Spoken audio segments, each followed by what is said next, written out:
자, 안녕하세요. 여러분 반갑습니다. 자, 우리 수능 개념 퍼펙트 경제 단원별 문제풀이 20강이죠. 자, 이번 시간 테마 13이고요. 자, 문제들이 특별히 어려운 문제는 없지만 좀 주의할 문제가 한 두 문제 정도가 있다라는 걸 좀 강조하고요. 이 부분이 여러분이 이제 기출 문제를 풀어보셔도 오답률이 크게 높진 않아. 그런데 가끔 40% 50% 문제를 내서 여러분을 좀 당황시키니까 그런 유형을 좀 미리 대비하기 위해서 꼼꼼하게 확인해 두시면 돼요. 자, 그럼 먼저 우리 본격적으로 들어가는데 171번 문제부터 한번 확인해 볼게요. 자, 밑줄친 정책입니다. 밑줄친 정책. 여기 밑줄이 안 쳐져 있네. 자, 그림은 각국의 경기순환 곡선이야. 경기 변동의 방향이 현재 가로 예상되고 있어. 그러면 침체로 가는 거잖아. 그쵸? 저점으로 가고 있지. 그래서 그 시점에서 정부와 중앙은행은 경기 변동의 방향을 나로 변화시키기 위한 정책. 그럼 경기를 부양해 주겠다는 거니까 그럼 결국 이제 무슨 정책이 필요한 거냐면 확대 재정 또는 확대 통화 정책이 필요한 겁니다. 그래서 찾는 거야. 그럼 기업 중앙은행은 지급 준비율을 인하해야 되지. 그쵸? 니은 자, 중앙은행이 시중에 유통되는 밑줄, 국공채 매입, 확대 통화정책, 맞죠?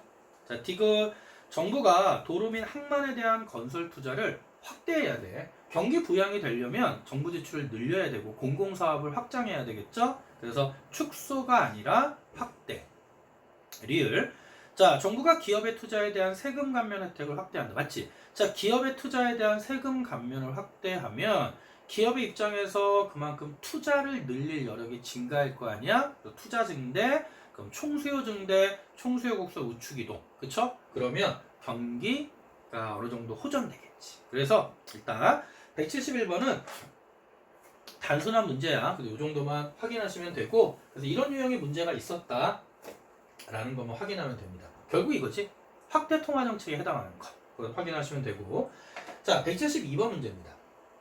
정부가 균형 재정을 위해 소비세율을 인상을 검토한대. 자, 그럼 무슨 말이냐면 소비세율을 인상하면 정부의 수입이 늘어날 거 아니야. 그래서 균형 재정이 되잖아. 그러면 현재는 어떤 상태냐면 적자 재정 상태라는 거지. 그쵸? 지출이 훨씬 더 많아서 수입을 늘려서 균형을 달성하겠다라는 거고, 그랬더니 갑은 그런데 그 수입을 늘릴 때 소비세율을 올리니까 그 소비세율 인상보다는 소득세율 인상이 낫지 않을까? 라고 얘기하는 거고, 그리고 을의 입장에서는 균형 재정을 위해서는 지금처럼 세금을 늘려서 수입을 늘리기보다는 지출을 줄여도 되지 않냐? 지출을 줄이면 되잖아. 그러니까 지출이 수입보다 많아서 적자니까 오히려 수입을 늘리지 말고 지출을 줄여도 균형이 달성될 거 아니야? 라고 얘기하는 겁니다. 자, 따라서 1번. 자, 니은. 자, 니은은 소득세니까 조세정가가 안 되죠? 납세자와 담세자가 일치하죠. 같다. 2번. 자, 기억에 비해 소비세에 비해 니은 소득세는 조세징수 비용이 크죠. 그쵸? 왜냐면 소비세는 그냥 물건 가격 아래 포함되어 있지만 소득세는 정부가 다 조사해야 돼. 따로 징수 절차가 필요하니까. 자, 3번. 그렇지. 기업 소비세에 비해 니은 소득세에서 소득재분배 효과가 크죠. 맞고요. 자, 4번. 정부는 재정 흑자 누적을 우려하는 게 아니지. 현재 재정 적자가 심각하다는 거잖아. 그래서 재정 적자 누적을 우려한다. 그리고 5번. 자, 을은. 그럼 여러분 봐봐. 여기 을이 있는데 을은 재정 지출을 줄이자고 그랬지. 자, 따라서 확대 재정 정책이 아니라 긴축이라고 보는 거예요. 재정 지출을 줄이니까 확대라고 보기보다는 긴축이라고 봐야 돼요. 되니? 자, 이런 식으로 우리 어떤 경제 안정화 정책을 조세와 관련해서도 출제할 수 있다. 자, 이 정도만 확인하시면 됩니다. 자, 그 다음에 173번 문제 한번 볼게요. 자, 교사가 얘기합니다.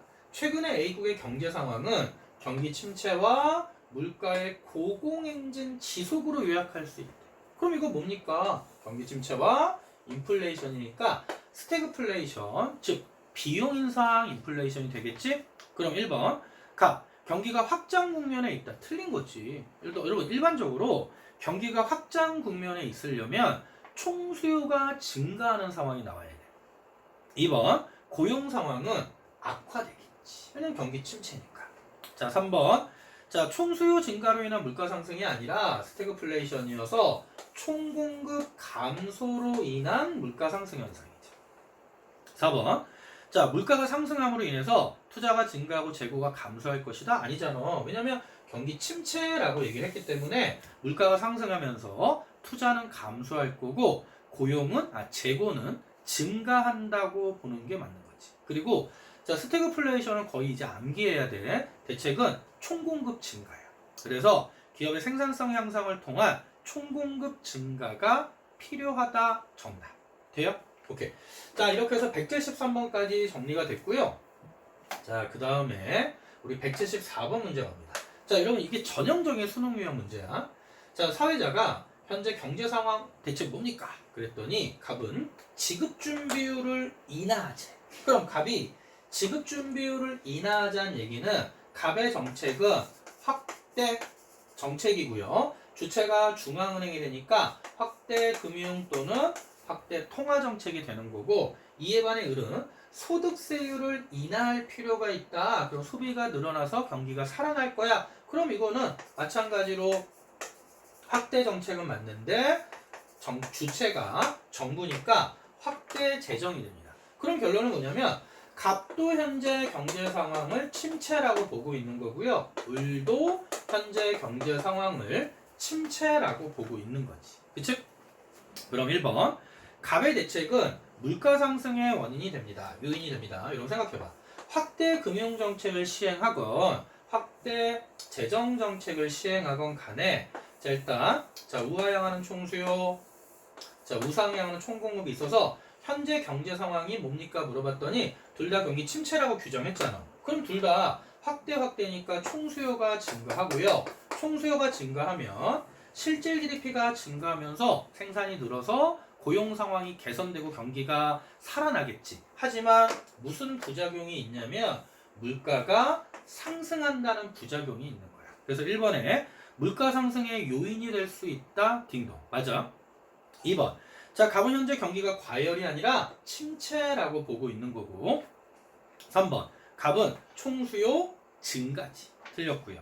4번. 을의 대책은 소득세율을 인하하면 가계 입장에서 처분 가능 소득이 증가하니까 소비 증가의 요인이 됩니다. 5번. 을은 총수요 증가지. 그치? 그래서 여러분 금융정책이건 재정정책이건 모두 총수요를 조절하는 정책이야. 확대면 총수요 증가, 긴축이면 총수요 감소. 되니? 오케이. 자, 정답 1번이고요. 자, 나머지 유형의 문제들 또 계속 반복이 됩니다. 그래서 이번에는 177번 문제 좀 볼게요. 자, 177번 문제. 자, 여러분 이런 문제 잘 봐야 돼.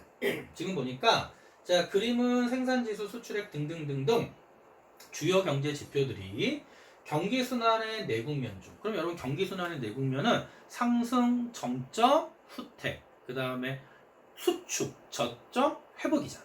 그래서 어디에 있는지를 좌표 평면에 나타냈는데 현재 경제 상황이 C에 해당한다면 D로 이동하기 위한 정부나 중앙은행의 정책. 그러면 이거는 확장 또는 긴축 정책일 거야. 근데 일단 우리가 여기를 보면 자 일단 이 세로축은 장기 추세야. 장기 추세인데 위에는 상회하는 거고요. 아래는 장기 추세를 하회합니다.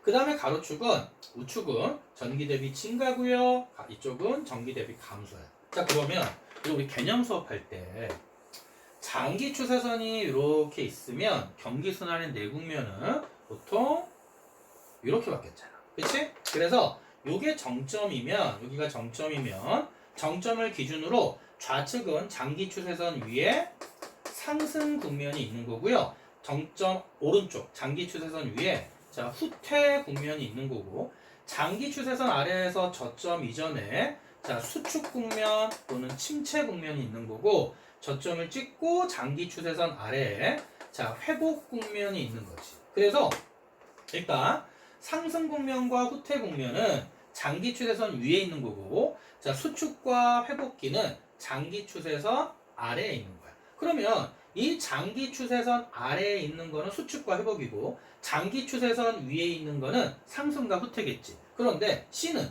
전기 대비 감소야. 그러면 수축과 회복 국면에서 전기 대비 감소니까 C가 전기보다 줄어들었으니까 C가 수축기가 되는 거고 D는 장기 추세선 아래에 있는데 전기 대비 증가니까 D는 회복기가 되는 거지.